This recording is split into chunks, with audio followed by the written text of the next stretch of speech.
Boss quickly dismissed me after 15 years, but I was one step ahead. They lost everything.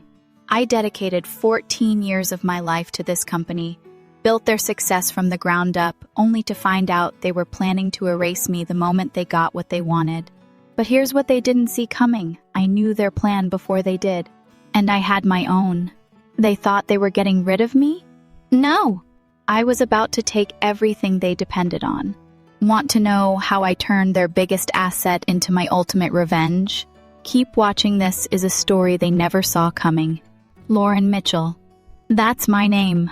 It's been printed on business cards, etched into corporate emails, and whispered in executive meetings at Nexatech for the past 14 years. 14 years.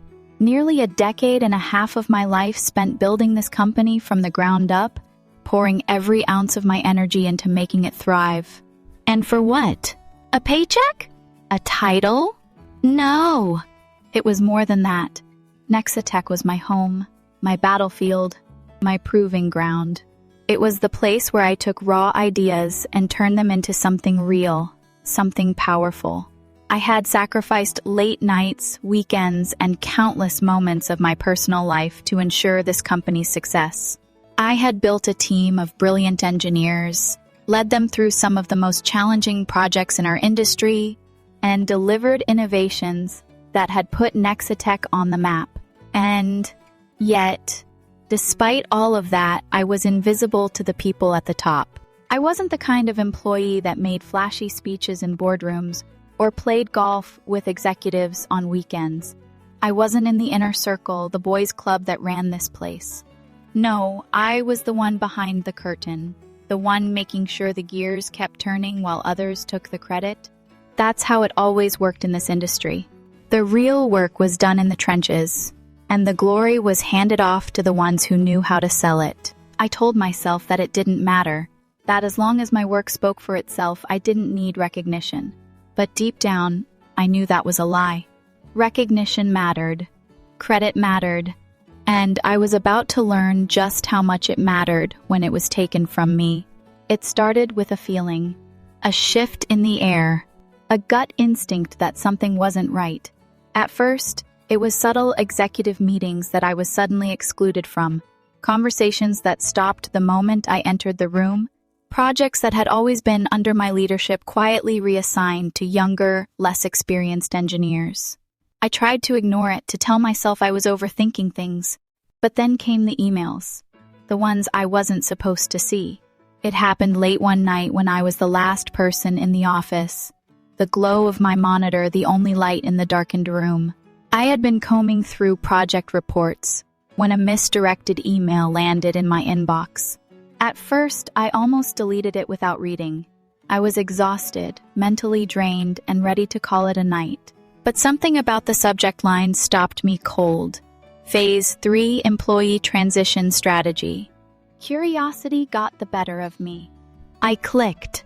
The email was a thread between CEO Daniel Carter, CFO Martin Reese, and Head of HR Allison Grant.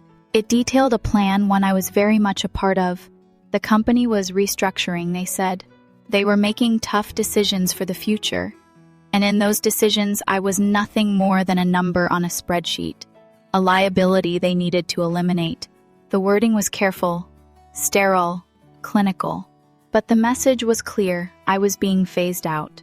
Worse than that, they were waiting until I finished my current project, an advanced data processing algorithm designed to increase our system's efficiency by over 50%. An algorithm that, as of that moment, was still unpatented. An oversight on their part, no doubt. A foolish one.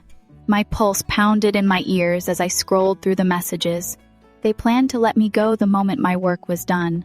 No warning, no gratitude, just a severance package and a handshake. 14 years of dedication, and they were tossing me aside like I was disposable. And the kicker? They thought I wouldn't see it coming. I sat there for a long time, staring at the screen, my hands clenched into fists. Anger, betrayal, and a bitter kind of amusement warred inside me. They had underestimated me. That was their first mistake. Their second?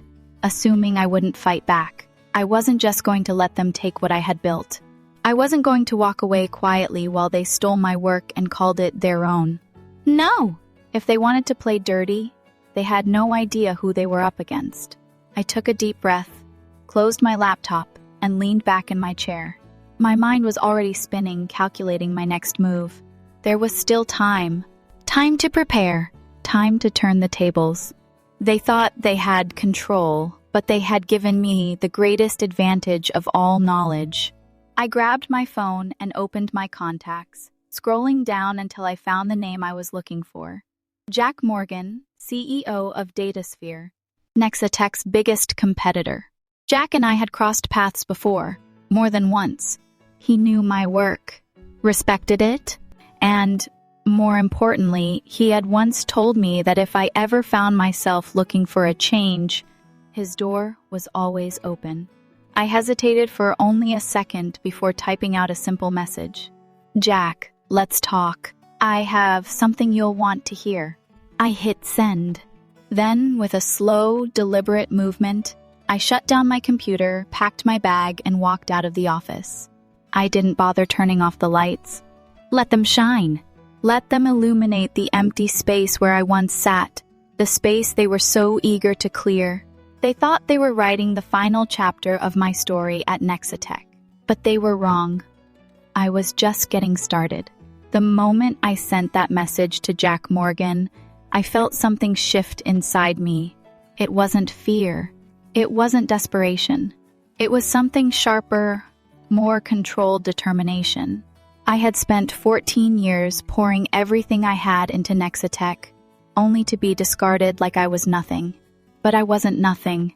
I was the woman who had built the foundation of their success, the one who had spent sleepless nights perfecting the very technology they were betting their future on. And they thought they could cut me out of the picture without consequence? They were about to learn just how wrong they were. I walked into the office the next morning like nothing had changed. The same forced smiles greeted me in the hallway, the same polite nods from people who had no idea that I knew what was coming. I passed by the executive wing, where Daniel Carter's glass-walled office loomed over the rest of us like some kind of corporate throne room. He was inside, leaning back in his leather chair, laughing at something on his phone. I wondered if he was laughing about me, if he had already envisioned the moment he would call me into that same office and deliver the news with a manufactured look of regret. I hoped he was enjoying himself, because soon enough, that smug little smirk of his would be wiped clean off his face. My team was already in the conference room when I arrived.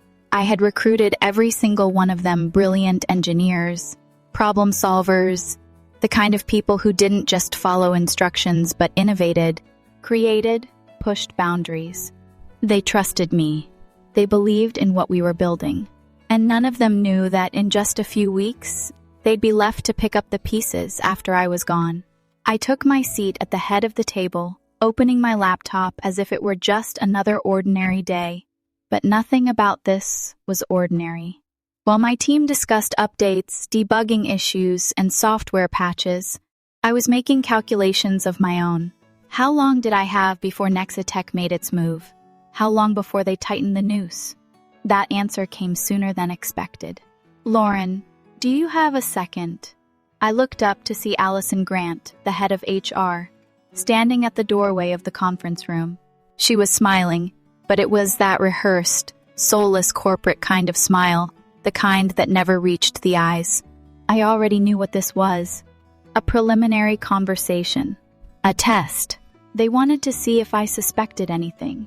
Of course, I said smoothly, standing up and following her down the hallway. She led me into her office. A sterile little room with white walls, a desk too neat to be actually used, and a motivational poster on the wall that read, "Success is a journey, not a destination." I had to fight the urge to roll my eyes. She gestured for me to sit, and I did, keeping my expression neutral as she pulled out a file. My file.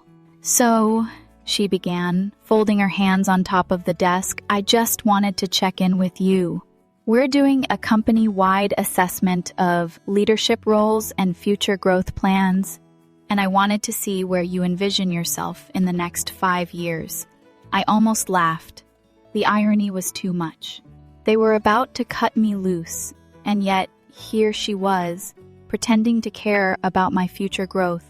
I could have played along, could have fed her some corporate nonsense about my long-term vision, but I wasn't in the mood for games.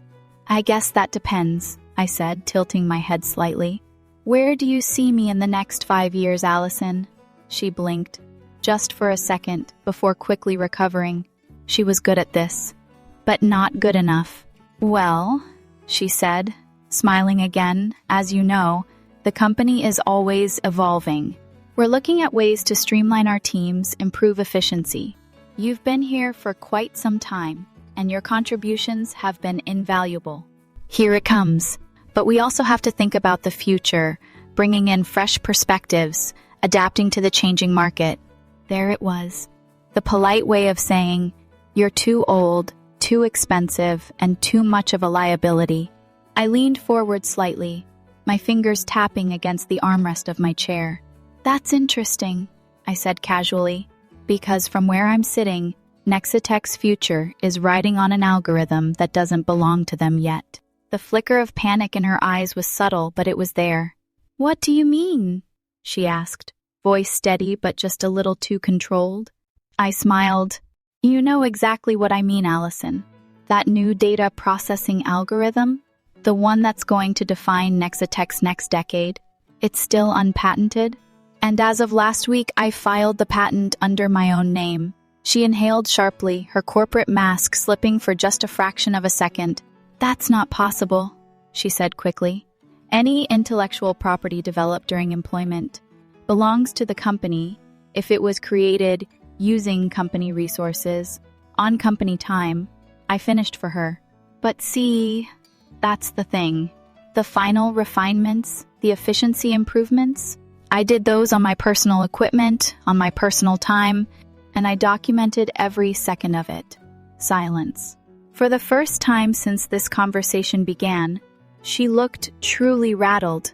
She glanced down at my file, flipping through pages as if she'd somehow find an answer hidden in the paperwork. You can't, she started, but I cut her off.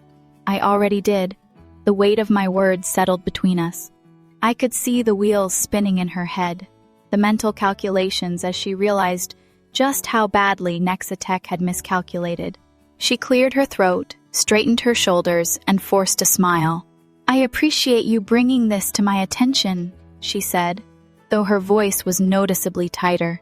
I'll need to discuss this with legal. You do that, I said, standing up. In the meantime, I have work to do. I walked out of her office before she could say anything else. As I headed back to my desk, my phone vibrated in my pocket. A message from Jack. Got your email. Let's meet. Tonight. Perfect. The pieces were falling into place. I had given Nexitech their warning shot, but they still thought they had the upper hand. They thought they could outmaneuver me, but they didn't realize I had already left them in the dust. They didn't realize that by this time tomorrow, I would be sitting across from their biggest competitor with an offer that would make their heads spin. They thought they could take everything from me. But the only thing they were about to lose was everything. So now they think they've got me cornered. They call me in, try to intimidate me, threaten me, act like I don't have a way out. But what they don't realize is that I already made my move, and they're walking straight into my trap. The question is, what happens when they finally realize the empire they built is crumbling from the inside? Do you think they'll fight back, or will they watch it burn? Drop a 1 in the comments if you think they'll come for me. Drop a 2 if you think they'll beg for my help. Let's see if you can guess what happens next. By the time I walked out of Nexitech that evening, the city was bathed in the deep orange glow of a setting sun, casting long shadows against the glass towers that loomed over downtown. My pulse was steady, but my mind was moving at 100 miles an hour. I knew what had just happened in Allison's office was only the beginning.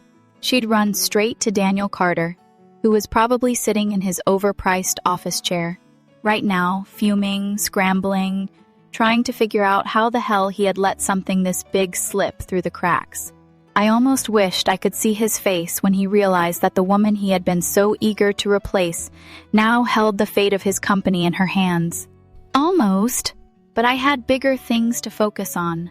I hailed a cab and slid inside, giving the driver the address of a restaurant on the other side of the city. Not just any restaurant. It was the kind of place executives went when they didn't want to be seen, where deals were made over $1,000 bottles of wine, where corporate secrets changed hands under the soft glow of dimly lit chandeliers.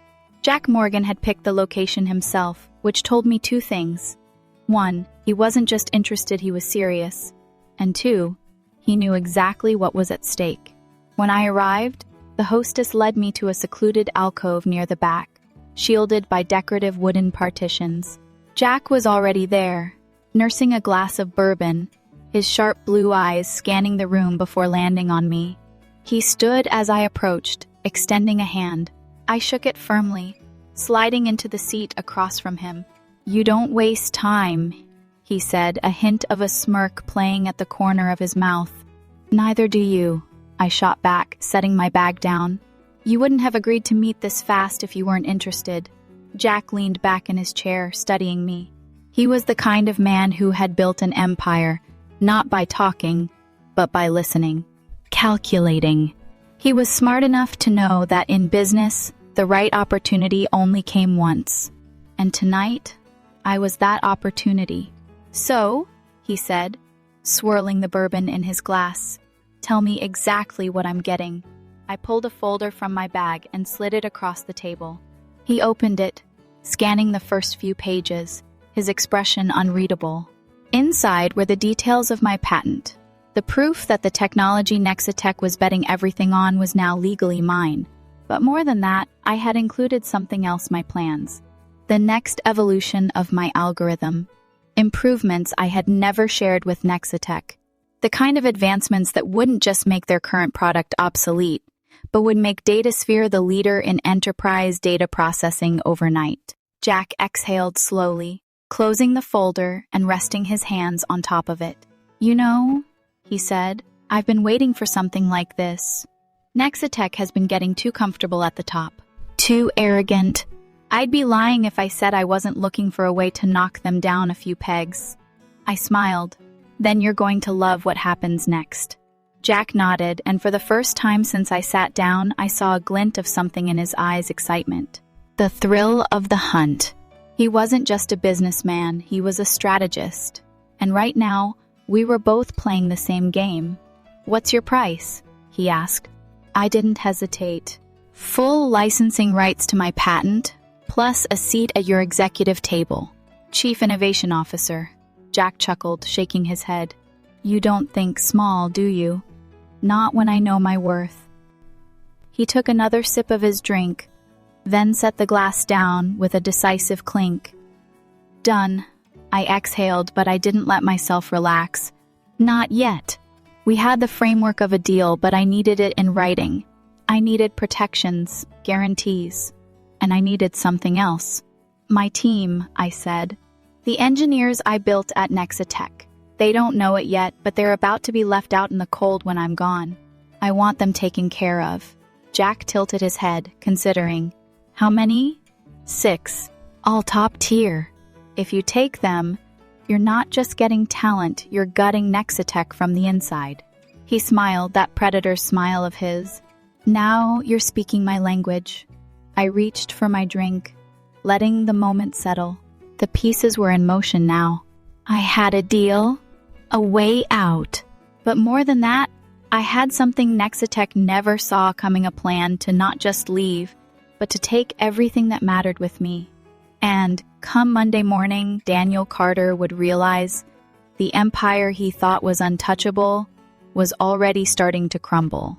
By the time I walked out of the restaurant, the weight of the deal I had just made pressed against my ribs like a secret too big to hold. The air was crisp, the distant hum of traffic blending with the quiet satisfaction simmering beneath my skin. I had done it. I had locked in my escape, secured my future, and struck a deal that would turn the tables on Nexitech before they even saw the knife coming. But I wasn't done yet. No, this was just the beginning. I slipped into the back seat of a cab, giving the driver my address before leaning my head against the cool window. My mind was still running through every detail, every contingency. I had Jack Morgan's handshake, but I needed signatures. I needed contracts. And more than anything, I needed to secure my team before Nexatech caught wind of what was happening. If I moved too slowly, they'd retaliate. Maybe they'd try to lock down my engineers with bonuses, intimidate them with threats of non-compete clauses, or worse, paint me as the villain before I even had a chance to make my offer. I pulled out my phone and scrolled through my contacts. One by one, I selected 6 names people I had worked with for years. The ones I had mentored, protected, and trusted. I started typing.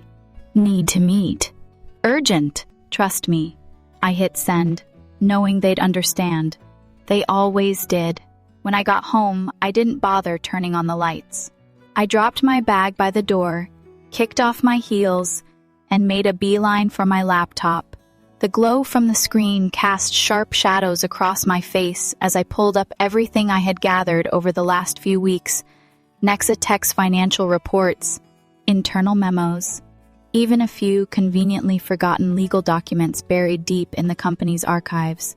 I had spent too many years in the trenches to not know where the bodies were buried.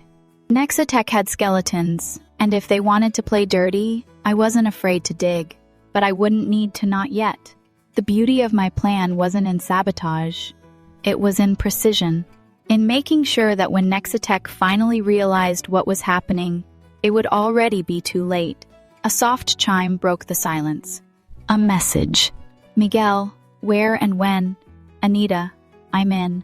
What's going on? James, this better not be another debugging crisis. I smiled, exhaling slowly. They didn't know it yet, but I was about to offer them something far better than late nights and thankless work. I set the meeting for the next evening, choosing a quiet cafe off the beaten path, somewhere discreet, somewhere safe. I didn't trust Nexatech not to have ears everywhere, especially now. When I arrived, they were already there, waiting. 6 of them, spread around a corner booth, their faces a mix of curiosity and concern. Miguel, the data architect I had recruited fresh out of grad school. Anita, the machine learning expert who had practically built Nexatech's predictive analytics from scratch. James, the back-end engineer who never said much but never missed a thing. And the others, each one of them handpicked, not just for their skills but for their loyalty. I slid into the booth, my heart steady, my voice calm. I need you to hear me out before you react. 6 pairs of eyes locked onto mine. Nexatech is planning to push me out. The silence that followed was thick enough to drown in. What? Anita was the first to speak, her voice sharp with disbelief. I nodded. They've been planning it for weeks. They waited until I finished the algorithm, thinking they could cut me loose and claim it as their own. Miguel let out a low curse, shaking his head. That's insane. You built this company's entire framework. They wouldn't even have a product without you. They don't care, I said simply. To them, I'm just another name on a balance sheet. James folded his arms across his chest. So what's your play? I leaned forward. I already made mine. I own the patent now. Legally! Nexatech can't touch it unless they pay big. And as of tomorrow, I won't be working for them anymore.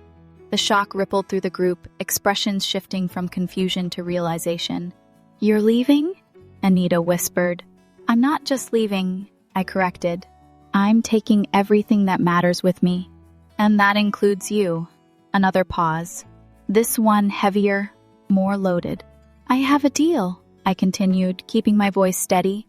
With DataSphere, full licensing rights to the algorithm, plus a leadership role. And I negotiated something else positions for all of you. Better pay, better benefits, more freedom to innovate. No more corporate politics, no more being ignored. Just real work, real value. Miguel let out a low whistle. Holy shit. James ran a hand down his face. And Nexatech has no idea? Not yet. I met each of their gazes. But they will soon. And when they do, they're going to come after you. Try to keep you, maybe try to scare you. I won't lie to you, it's going to get messy. But I'm giving you a choice. You can stay, keep playing by their rules. Or you can come with me and we build something better. Silence. Then Anita let out a breath and leaned back in her chair, shaking her head with something that looked a lot like admiration. You really planned all of this. I allowed myself a small smile. I had a little motivation. Miguel chuckled. Damn! This is straight out of a corporate thriller, James smirked. Except it's real. Anita exhaled sharply, then nodded. I'm in. Miguel followed. Me too. One by one, they agreed. I felt something loosen in my chest, something that had been coiled tight for weeks. This wasn't just about me anymore. It never had been. It was about all of us, about taking back what we had built, about proving that Nexatech had made the biggest mistake of their lives. And by the time they realized it, we'd be long gone.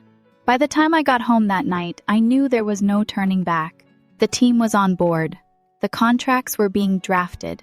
The wheels were already in motion, and there was nothing Nexatech could do to stop it, at least. Not yet. I poured myself a glass of wine and sank into the couch, letting the exhaustion settle in for just a moment. It had been a long day, but the real storm was still ahead. I knew Nexatech wouldn't go down quietly. They wouldn't just accept that I had outmaneuvered them, that I had beaten them at their own game.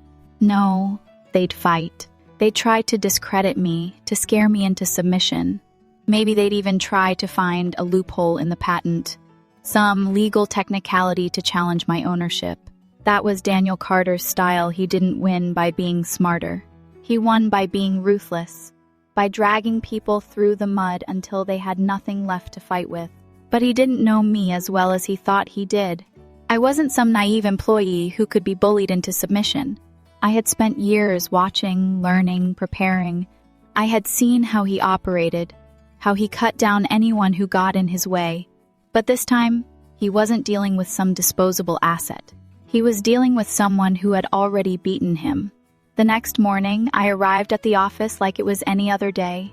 If they were going to play their game, I needed to act like I didn't already know the rules. I walked in with my coffee, exchanged pleasantries, answered emails. I even attended my regular morning meeting with my team, knowing full well it would be one of the last. The atmosphere was thick with unspoken tension. My engineers shooting me sideways glances, their minds still reeling from what I had told them the night before.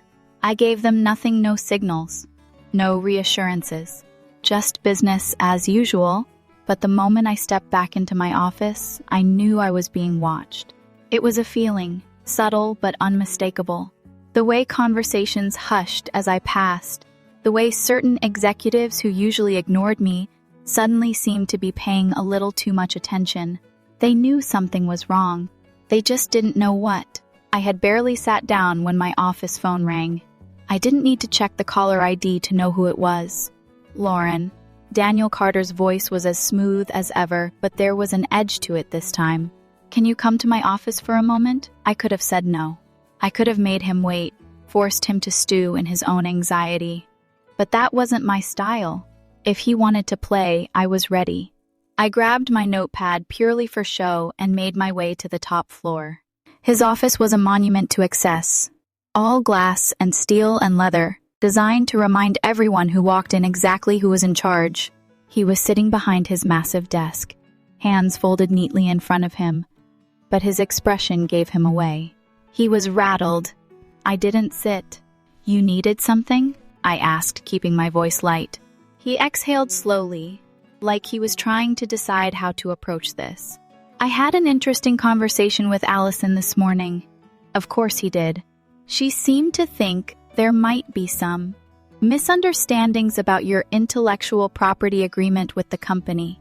I raised an eyebrow. Misunderstandings? Daniel leaned forward, resting his elbows on the desk. You've been here a long time, Lauren. You've built something incredible here. I don't want there to be any bad blood between us. Bad blood? What a joke! I'm not sure what you mean, I said, tilting my head slightly. I've always acted in the company's best interest. His jaw tightened just a fraction. Then I assume you'd be willing to sign a clarification agreement, just to make sure we're all on the same page. There it was. The trap. I let out a soft laugh. You mean a new NDA? One that magically hands over rights to the algorithm? His expression didn't change, but I could see the flicker of irritation in his eyes. It's a standard protection measure, he said smoothly. Nothing unusual. I let the silence stretch just long enough to make him uncomfortable. Then I leaned forward, placing my hands flat on his desk.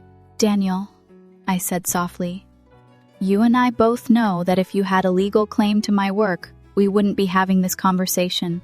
Your lawyers would already be dealing with my lawyers. A muscle ticked in his jaw. Lauren, I own it, I continued. And come Monday morning, Datasphere will too. So if you're thinking about trying to play hardball, you might want to reconsider. His fingers curled into a fist against the desk. You really think Jack Morgan is going to protect you? I smiled. Oh, I don't need protection, Daniel. I just need you to understand that you lost. Silence. Thick and heavy, stretching between us like a battlefield waiting for the first shot to be fired. Then, slowly, he sat back in his chair, exhaling through his nose. You're making a mistake. No, I said, turning to leave. I'm correcting one. I walked out without another word, my heart hammering but my stride steady. I could feel his eyes on my back, feel the barely restrained fury radiating from his office. But I wasn't afraid, because this time I was the one in control. By the time I walked back to my office, I could feel the shift in the air. The silence in the hallway was heavier than usual. The glances from passing employees. A little too cautious, like they knew something was happening but weren't sure what. Word traveled fast in places like this, and I had no doubt that by the end of the day, half the company would be whispering about my meeting with Daniel Carter. That was fine. Let them wonder. Let them speculate. The truth would hit soon enough. And when it did, it wouldn't just be a whisper. It would be an earthquake.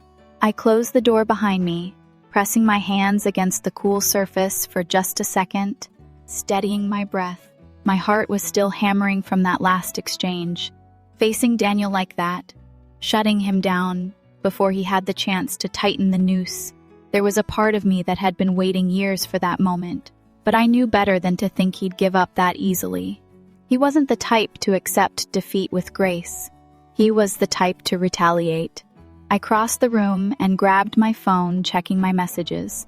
The contracts with Datasphere were finalized. Signed. Locked in. Jack had sent a follow-up, confirming everything would be announced first thing Monday morning. I had done it. My exit plan was no longer just a plan, it was reality. But I wasn't free yet. I still had 2 days to survive. A sharp knock at my door snapped me out of my thoughts. I turned just as Allison Grant pushed her way inside without waiting for an invitation. Her usual polished demeanor was fraying at the edges, her movements just a little too stiff, her expression carefully blank in a way that screamed she was trying too hard. Busy? She asked, like she didn't already know the answer. I gestured toward the chair across from me. I'm sure you're not here for small talk. She didn't sit. Instead, she placed a single sheet of paper on my desk and slid it toward me. Daniel asked me to have you sign this before the weekend. I picked it up without looking at it. Let me guess. Another clarification agreement? Her lips pressed into a thin line. It's just a standard exit document. A non-disparagement clause.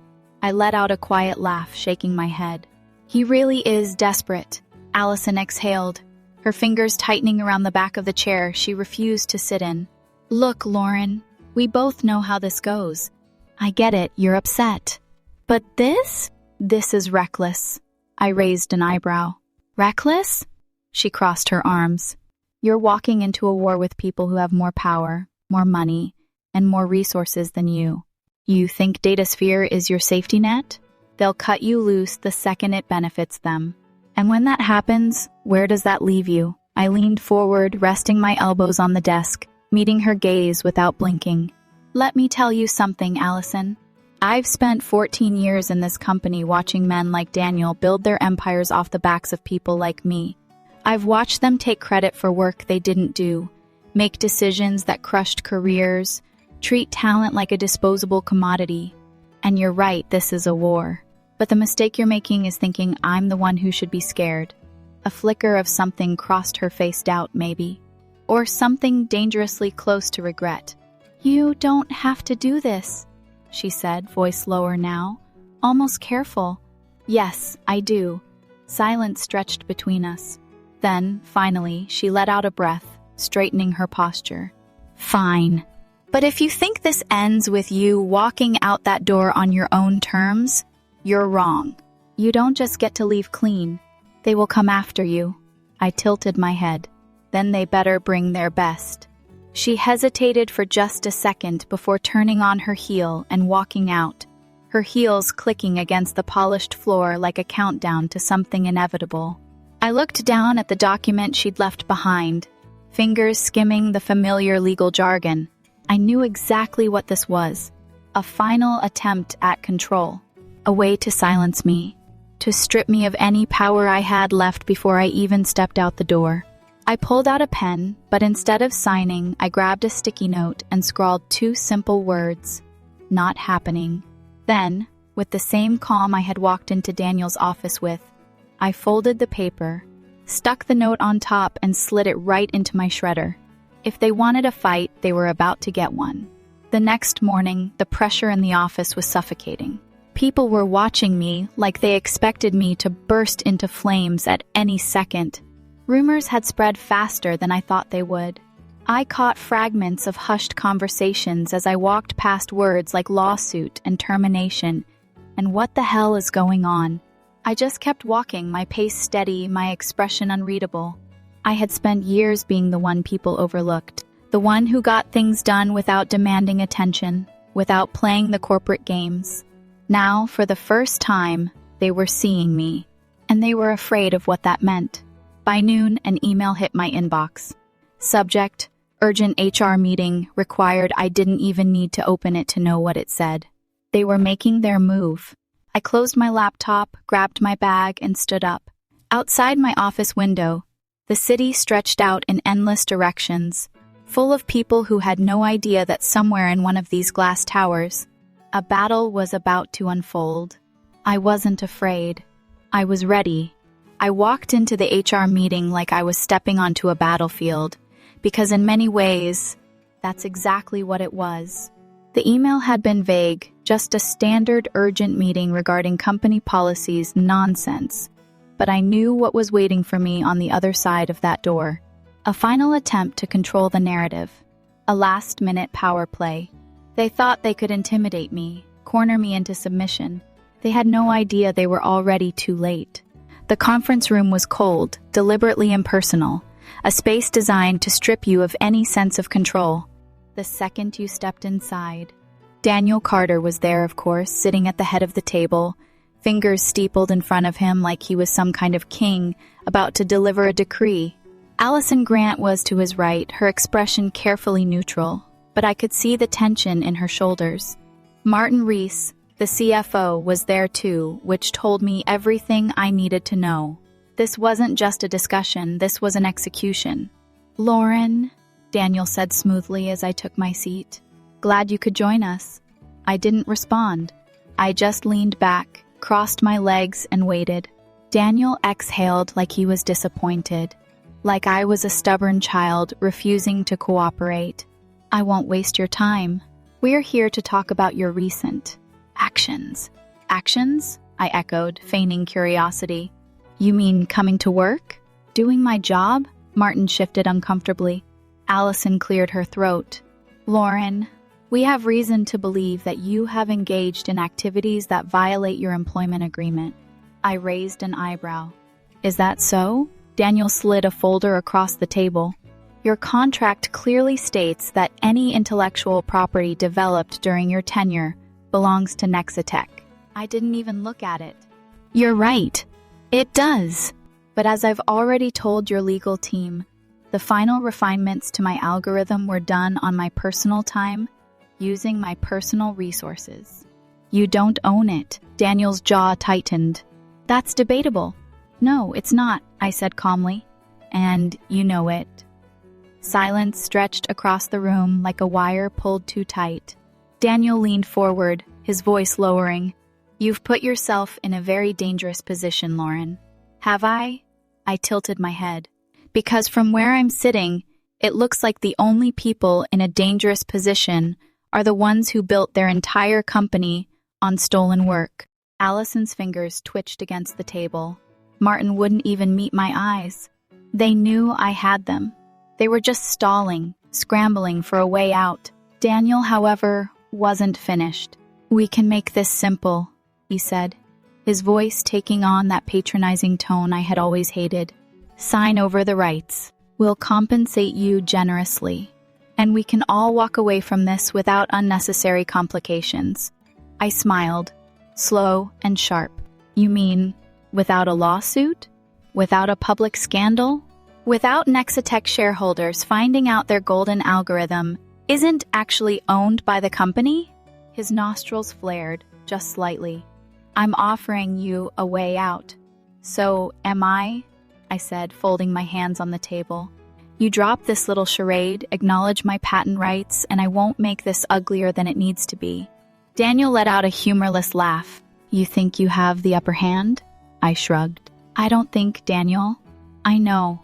He turned to Allison. Terminate her contract. Effective immediately. She hesitated just for a second before reaching for the paperwork in front of her. I didn't flinch. I had expected this. Hell, I had counted on it. Of course, I said, standing. But just so we're clear, terminating my contract doesn't terminate the licensing fees you'll have to pay if you want to keep using my technology. Daniel's mask cracked then, just for a moment. You really think you can pull this off? I met his stare head on. I already have. The room was suffocating with unspoken threats, with the weight of a company trying and failing to stop a disaster they had brought upon themselves. I didn't wait for another word. I turned, walked out the door, and didn't look back. By the time I reached my office, security was already there, waiting with a cardboard box, right on schedule. I packed my things methodically, unbothered by the silent pity in the eyes of the junior developers watching from their desks. Let them think what they wanted. By Monday, they'd know the truth. Miguel appeared in the doorway as I wrapped up, his face unreadable. It's done? He asked. I nodded. It's done, he exhaled, shaking his head. Damn. Are the others ready? I asked. A slow, satisfied smile crossed his face. Oh yeah! We're ready. I closed the box, lifted it into my arms, and walked out of Nexitech's glass tower for the last time. But I wasn't leaving empty-handed. I was leaving with their future. The elevator ride down felt longer than it should have. Maybe it was because my mind was already 2 steps ahead, calculating the ripple effect of what had just happened upstairs. Or maybe it was because I could feel the weight of 14 years pressing against my spine. Every long night, every battle fought in silence. Every moment of frustration and triumph flashing through my mind as I stood there, clutching a cardboard box filled with the remnants of my career. But the thing about weight is, once you decide to stop carrying it, you realize how light you can actually be. The doors slid open, and I stepped out into the lobby. The receptionist, a young woman who had only been at Nexitech for a few months, gave me a quick, nervous glance before immediately looking away. She didn't want to get involved. Smart. People in this company had a way of pretending they didn't see things when it was convenient. The walk to the exit was eerily quiet. A few employees at their desks stole glances, whispered behind their hands. Some looked sympathetic. Others looked relieved. I recognized that look. It was the look of people who were thinking, better her than me. They had no idea. I pushed open the heavy glass doors, stepping into the crisp afternoon air. The sky was painfully blue, the kind of perfect day that felt almost mocking considering what had just gone down. I took a deep breath, adjusting my grip on the box as I walked toward the curb. Then my phone buzzed. I shifted the box into one arm and pulled my phone from my pocket, glancing at the screen. A single text from Miguel. Chaos! Absolute chaos. Call me when you're clear. A slow smile tugged at my lips. I had expected backlash. But chaos? That was even better.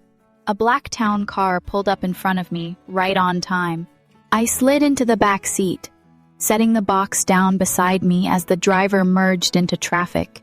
The city blurred past in streaks of steel and glass, but I barely noticed. My mind was already with Miguel, already picturing the war zone that Nexatech had become in the last 20 minutes.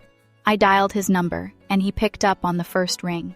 Please tell me you're enjoying this as much as I am, he said, his voice practically vibrating with amusement. I smirked. What's happening? Where do I even start? The second you walked out, Daniel called an emergency leadership meeting. He tried to spin it like he terminated you for insubordination, but guess what? I hummed, amused. That's not playing well, is it? Not even a little, Miguel said. The board's already panicking. Investors are calling. And oh, you're going to love this, legal is losing their minds. Apparently, they were blindsided. No one told them about the patent issue until, like 10 minutes ago. I let out a slow breath, tapping my fingers against the leather seat. So they're just now realizing they don't own the algorithm. Oh yeah, Miguel said, barely containing his laughter. And Daniel? He's pretending he knew about it the whole time. But you should have seen his face when the lawyers told him they had no leverage. It was beautiful. I laughed, shaking my head. And my team? They're good. No one's saying anything, but everyone's watching. It's like waiting for a bomb to go off. Good. That's exactly what I wanted. I leaned my head back against the seat, letting the satisfaction settle in my bones. I had known this would hit them hard. I had known it would cause waves.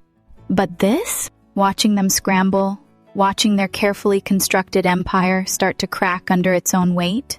This was better than I could have imagined. I glanced out the window as we turned onto a quieter street, the towering buildings of downtown giving way to sleek office parks. My new office was just ahead Datasphere headquarters. Miguel sighed on the other end of the line. So what now? Now, I said, watching as the town car pulled up to the entrance. We finish what we started. I hung up before he could respond, slipping my phone into my pocket as I stepped out of the car. The building in front of me was nothing like Nexatech's cold, glass fortress. It was modern but welcoming, a place that didn't just look like it was built for innovation, it felt like it. And in a few hours, it would be official. By Monday morning, my name would be attached to something that actually valued me, something that didn't treat me like I was replaceable. I walked through the entrance, past the sleek reception desk, straight to the elevator bank. The doors slid open, and I stepped inside, pressing the button for the top floor. Jack Morgan was waiting for me. He was standing near the massive floor-to-ceiling windows of his office, the late afternoon sun casting long shadows across the sleek furniture. When he turned, he was already smiling. "Lauren," he said, gesturing toward the seat across from him. "I take it everything went as expected?" I set the box down beside me before sinking into the chair, crossing one leg over the other. "Oh, it went better than expected," Jack chuckled, pouring himself a glass of whiskey before offering me one. I took it. "So," he said, leaning against his desk, "what's the damage?" I took a sip, letting the burn settle before answering. "Nexatech is in freefall. Their legal team just realized they don't own the algorithm. The board is panicking. Investors are getting nervous." Jack exhaled through his nose, shaking his head with something like admiration. "Damn, you really did it," I smirked. "Did you think I wouldn't?" "Oh, I knew you would," he said, lifting his glass. "I just didn't think you'd make it look so easy." I clinked my glass against his. "That's because I've been planning this for a long time." Jack studied me for a moment before nodding. "Well, the board's excited. The press release goes out first thing Monday morning. We're putting you front and center, exactly where you should have been this whole time." I leaned back, exhaling slowly. It was happening. It was real. And for the first time in years, I wasn't just building something for someone else. I was building something for me. Monday morning came fast, faster than I expected. I stood in front of the mirror, adjusting the cuffs of my tailored blazer, taking a moment to absorb the reflection staring back at me. I looked different. Not physically same dark eyes, same sharp jawline, same woman who had spent years behind the scenes, building someone else's empire. But there was something in my posture now, something in the way my shoulders squared and my chin lifted, something in the way I looked at myself that told me the tides had shifted. I wasn't the woman Nexatech had tried to erase. I wasn't the disposable asset they had bet on replacing. I was something else now, something they couldn't ignore. I grabbed my phone from the dresser, checking the time. 6:58 a.m. Right on schedule. A single notification sat on my screen, waiting for me. Press release is live. Welcome to Datasphere, Lauren. I exhaled slowly, then smiled. The next few hours unfolded in a blur of carefully executed precision. At exactly 7:30 a.m., the first wave of news hit the industry. Datasphere's acquisition of my patent. My appointment as Chief Innovation Officer. The announcement that any company using my algorithm, including Nexatech, would now need to negotiate licensing fees directly with us. By 8:15 a.m., the ripple effect had started. Tech blogs, financial analysts, business insiders, all of them were running the story. By 8:45 a.m., Nexatech's stock started slipping. By 9:00 a.m., the chaos at their headquarters was undeniable. Miguel had been feeding me updates all morning. Daniel's freaking out. Legal is scrambling. Board just called an emergency meeting. Victor, the biggest investor, is asking for your contact info. I smirked at that last one. At 9:30 a.m., my phone rang. I recognized the number immediately. I let it ring twice before answering. Lauren, Daniel's voice came through, strained, a mix of forced calm and barely contained panic. We need to talk. I took my time, letting the silence stretch just long enough to remind him that I was in control now. I'm listening, I said finally, keeping my tone neutral. He exhaled, clearly trying to keep his composure. There's been some misunderstanding regarding the algorithm. I think we need to sit down, clear things up. I almost laughed. A misunderstanding. That's what he was calling it now. I don't think there's any misunderstanding, I said smoothly. Everything is perfectly clear.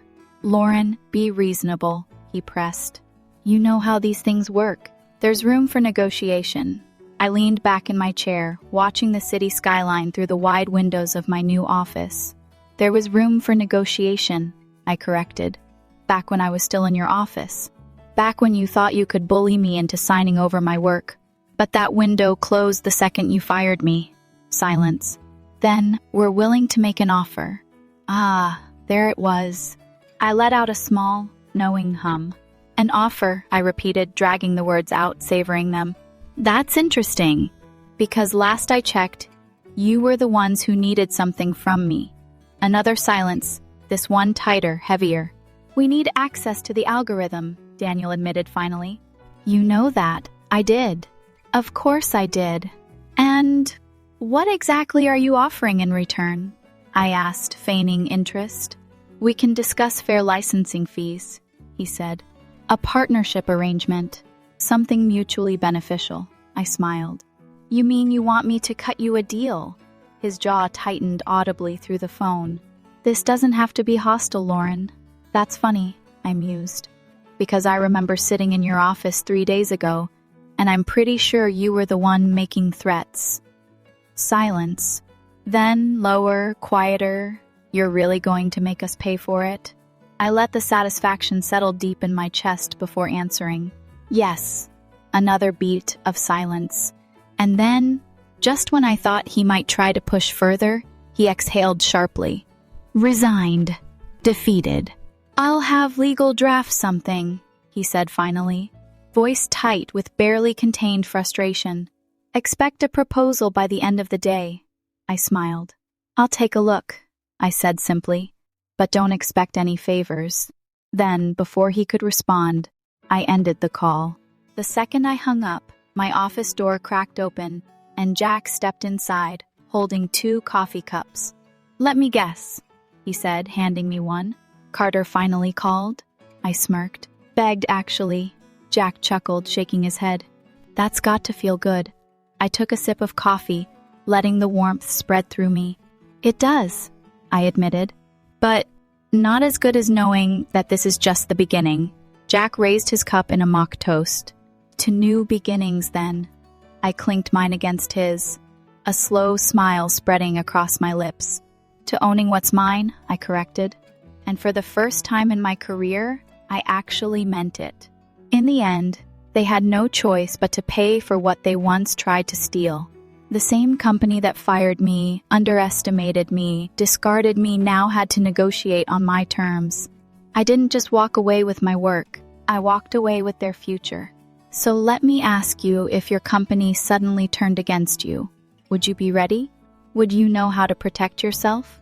Because if there's one thing I learned, it's this: power isn't given. It's taken! And I took mine back. What would you do? Let me know in the comments.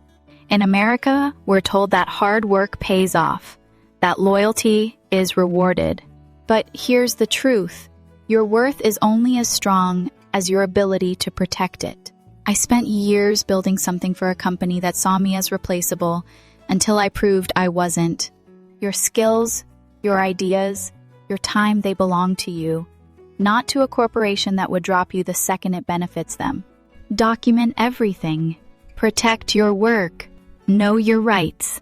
If they don't respect your value, take it somewhere that does. Because in the end, power isn't given. It's taken.